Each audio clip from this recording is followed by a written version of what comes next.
የምትፈሩ ሴቶች ካላችሁ ይህ ቪዲዮ ለእናንተ ነው።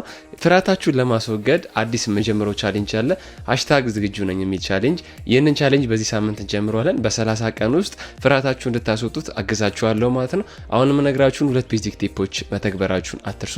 የመጀመሪያው ሁሌ የምትፈሩትን ነገር ካልተጋፈጣችሁት ወይም ደግሞ የምትፈሩትን ነገር ደፍራችሁ ካልሄዳችሁበት ፍርሃታችሁን መቼም አታሸንፉትም። ስለዚህ ሁሌ የምትፈሩትን ነገር መጋፈጣችሁን መርሳት የለባችሁ።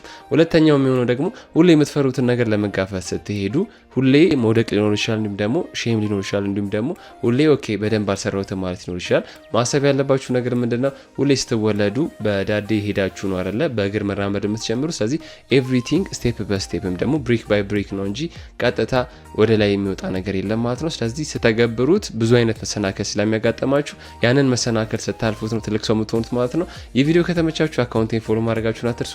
ለቻሌንጁ ዝግጁ ከሆናችሁ ኮመንት ላይ አሳውቁኝ።